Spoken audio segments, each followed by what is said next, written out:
सज्जनपुरा गांव में चंदन नाम का एक आदमी अपनी पत्नी रानो के साथ रहता था। चंदन बहुत ही शरीफ और भोले किस्म का आदमी था। लोगों के बारे में गलत सोचना या फिर गलत बातों से वो बहुत दूर रहता था।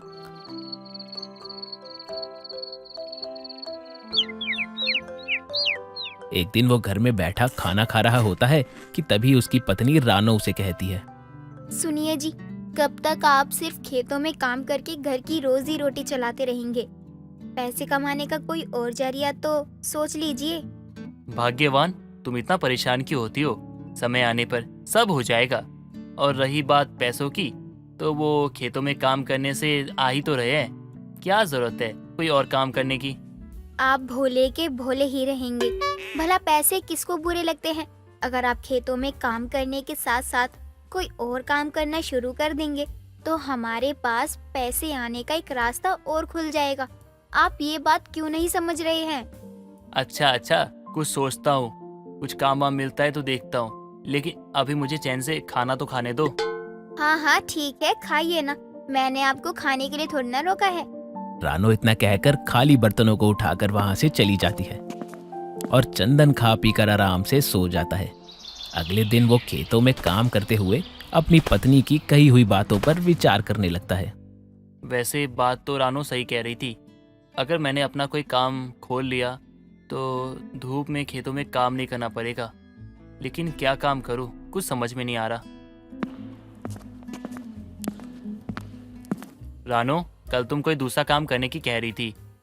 मैंने तुम्हारी बात सुनी नहीं। आज बोलो, क्या कह रही थी तुम? बोलने का क्या फायदा है, करना तो आपका वैसे भी नहीं है। कैसी बात कर रही हो तुम? अरे काम करना है तभी तो पूछ रहे हैं। अगर तुम्हारे दिमाग में कोई काम धंधा ऐसा कुछ है तो बता दो हमें, हम वही कर लेंगे, अगर उसे अच्छी कमाई हुई तो। हाँ बिल्कुल है, तभी तो बोला था। लेकिन आप सुनोगे तब ना। अब ताना मत मारो।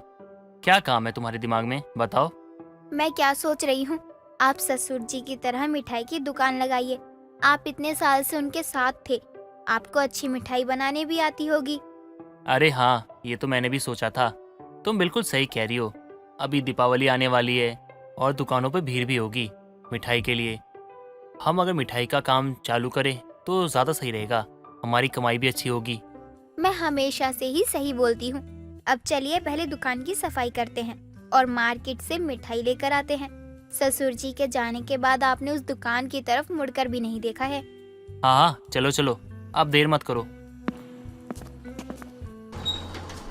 अरे बाप रे, ये दुकान तो बहुत गंदी है। इसे हम साफ कैसे करेंगे? आप कोई भी काम करने से पहले डर क्यों जाते हैं? मिलकर करेंगे तो सब हो जाएगा। चलिए काम पर लग जाइए। दोनों पति पत्नी मिलकर दुकान की साफ सफाई करते हैं और थोड़ी देर बाद बाजार जाकर मिठाइयाँ ले आते हैं। बाजार से आते आते उनको काफी देर हो जाती है और रात को खा पीकर दोनों आराम से सो जाते हैं।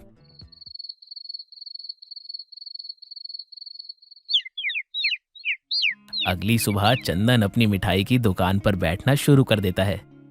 चंदन अपनी दुकान का नाम मिलावटी राम रखता है, जो कि उसके पिताजी का नाम था।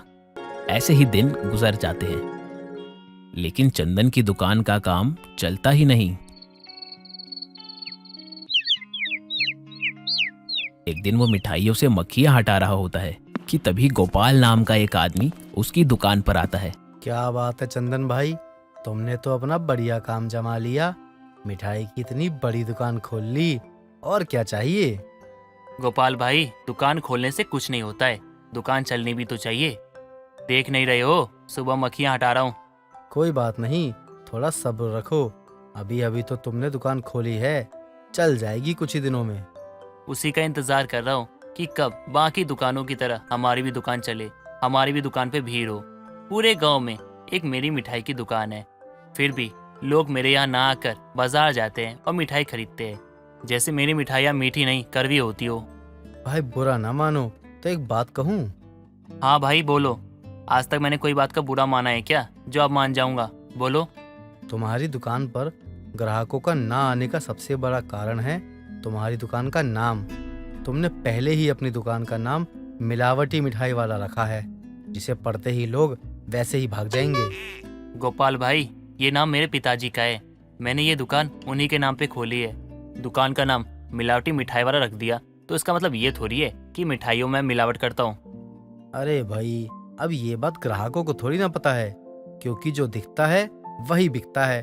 तुम्हारी दुकान का नाम पहले ही मिलावटी मिठाई वाला है तो लोग तुम पर भरोसा कैसे करेंगे?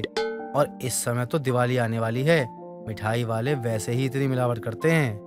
भाई तो मैं ऐसा क्या करूँ जिससे मेरी दुकान चल जाए? तुम्हें अपनी दुकान चलाने के लिए सबसे पहले अपनी दुकान का नाम बदलना होगा, तभी कुछ हो सकता है। नहीं भाई, ये तो मैं नहीं कर सकता, ये मेरे पिताजी का नाम है। तो फिर तुम अपनी दुकान का प्रचार करो ताकि गांव के बाहर के लोगों को भी तुम्हारी दुकान का पता चल सके, तभी शायद कुछ हो जाएगा। गोपाल की बात चंदन के बिल्कुल समझ नहीं आती। अब चंदन प्रिंटिंग की दुकान पर जाता है और अपनी दुकान के नाम के पर्चे छपवा आता है, जिसे दोनों पति पत्नी मिलकर पूरे गांव में और आसपास के गांव में भी बांट आते हैं। ऐसे ही दिन बीतने लगते हैं और उनकी करी हुई मेहनत अब रंग लाने लगती है। उनकी दुकान पर लोग आना शुरू हो जाते हैं, जिससे खुश होकर चंदन गोपाल के पास जाता है। भाई तुमने कितना अच्छा तरीका बताया, मेरी दुकान तो सच में चल पड़ी। ये तो बड़ी खुशी की बात है। कुछ दिनों और रुको, दिवाली पर और चलेगी। ये खुशी ज्यादा दिन की नहीं है, क्योंकि तुम्हारा बाप एक मिलावटी मिठाई वाला था। उसका नाम पूरे गांव में बदनाम था और तुमने दुकान का नाम भी उसी के नाम पर रखा है, जो कि सोने पर अभागा का काम कर रहा है।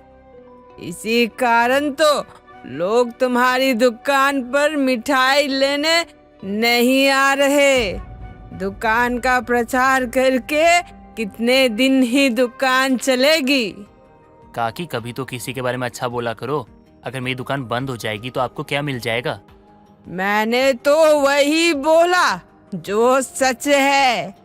जिसको तुम्हारे बाप के कारनामे का पता होगा, उन्हें तो यही लगेगा कि तुम भी अपने बाप की तरह मिलावट करते होगे मिठाई में। देख लेना, जल्दी ही तुम्हारी दुकान बंद होगी। काकी अगर ऐसी बात है ना, तो अब मैं इसी नाम के साथ इस दुकान को अच्छी तरह चलाऊंगा, फिर चाहे मुझे दिन रात हर समय मेहनत क्यों ना करना पड़े। चंदन वहां से लौट आता है और अपनी दुकान चलाने लगता है।